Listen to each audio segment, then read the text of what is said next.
আমি আমাদের মাননীয় সাংসদ কল্যাণ বন্দ্যোপাধ্যায়কে বলতে চাই, আমাকে ন্যায় বিচার দিন।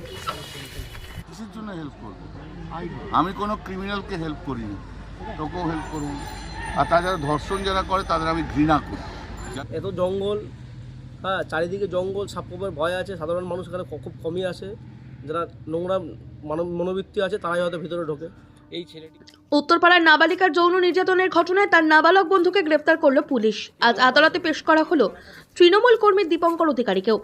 শ্রীরামপুর আদালতের পথে যুবক দাবি করে তাকে ফাঁসানো হচ্ছে। সাংসদ কল্যাণ বন্দ্যোপাধ্যায়ের কাছে আর্জি তাকে বাঁচানোর। পাল্টা কল্যাণের সাফ জবাব, কোনো ধর্ষকদের পাশে তিনি থাকেননি কোনোদিনও, আর থাকবেনও না। আর এই ঘটনায় রাজনৈতিক দরজা শুরু হয়েছে। গতকাল সন্ধ্যায় সিপিআইএম এর পক্ষ থেকে উত্তরপাড়া থানার সামনে বিক্ষোভ দেখানো হয়। আগামী 14ই জানুয়ারি বামেদের পক্ষ থেকে উত্তরপাড়া বিক্ষোভের ডাক দেওয়া হয়েছে। সেখানে সিপিআইএম নেত্রী মীনাক্ষী মুখোপাধ্যায় থানার সামনে বিক্ষোভে সামিল থাকবে বলেন জানা যায়। আজ এআইডিএস এরও পক্ষ থেকেও বিক্ষোভ দেখানো হয়। দোষীদের শাস্তি দাবি করা হয় বিজেপির পক্ষ থেকে। ঘটনায় অভিযুক্ত দীপঙ্কর অধিকারী যুব তৃণমূল কর্মী। তৃণমূল নেতৃত্বের সঙ্গে তার একাধিক ছবি রয়েছে, যা দেখে বিজেপি আঙুল তুলেছে। যদিও তৃণমূলের পক্ষ থেকে সব জানিয়ে দেওয়া হয়েছে, অভিযুক্ত যুবক তাদের দলের কোনো পদেই নেই।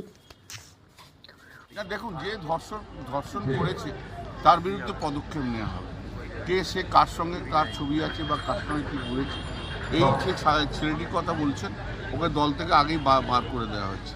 অতএব যদি ধর্ষণ মানে মেয়েটি যা বলেছে সেইটাকে প্রমাণিত করার দায়িত্ব হচ্ছে আমাদের সবাইকার রাজ্য সরকার, এবং আমরা যে চাইব যে ক্যাপিটাল পানিশমেন্ট, যে সবচেয়ে বড় পানিশমেন্ট হোক ধর্ষণের জন্য আমাদের তো ইয়েটাই থাকে, বলা যায় ক্যাপিটাল পানিশমেন্ট।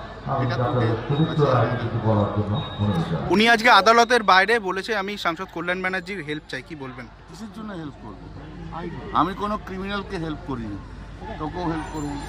আর তাছাড়া ধর্ষণ যারা করে তাদের আমি ঘৃণা করি। যাদের বিরুদ্ধে চার্জ আসে তাদের আমি হেট দেব। মলেস্টেশনের চার্জ আসে তাদের আমি হেট দেব। বিজেপিতে সবচেয়ে বেশি ধর্ষণকারীরা রয়েছে, বিজেপিতে মলেস্টেশন করে সবচেয়ে বেশি রয়েছে।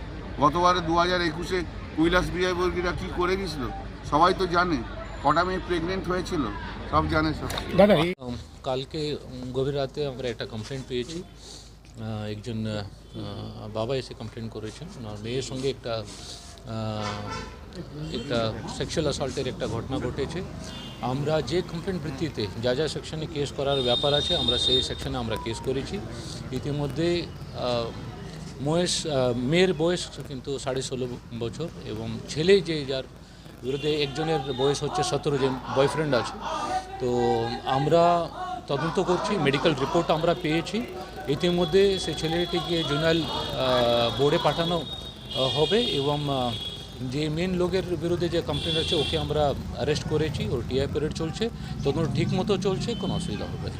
এত জঙ্গল, হ্যাঁ, চারিদিকে জঙ্গল, সাপকোপের ভয় আছে, সাধারণ মানুষ এখানে খুব কমই আসে। যারা নোংরা মনোবৃত্তি আছে তারাই হয়তো ভিতরে ঢোকে। এই ছেলেটিকে কি আগের থেকে চেনো বা কিছু? এই ছেলেটি তো নিজেকে তৃণমূলের বড় নেতা বলে পরিচয় দেয়, তার জন্য কেউ কিছু বলে না। ওই তৃণমূল করে দলটা? এটা সঠিক আমি বলতে পারবো না। তো নিজেকে তৃণমূলের বড় নেতা বলে থাকে, পরিচয় দিয়ে থাকে।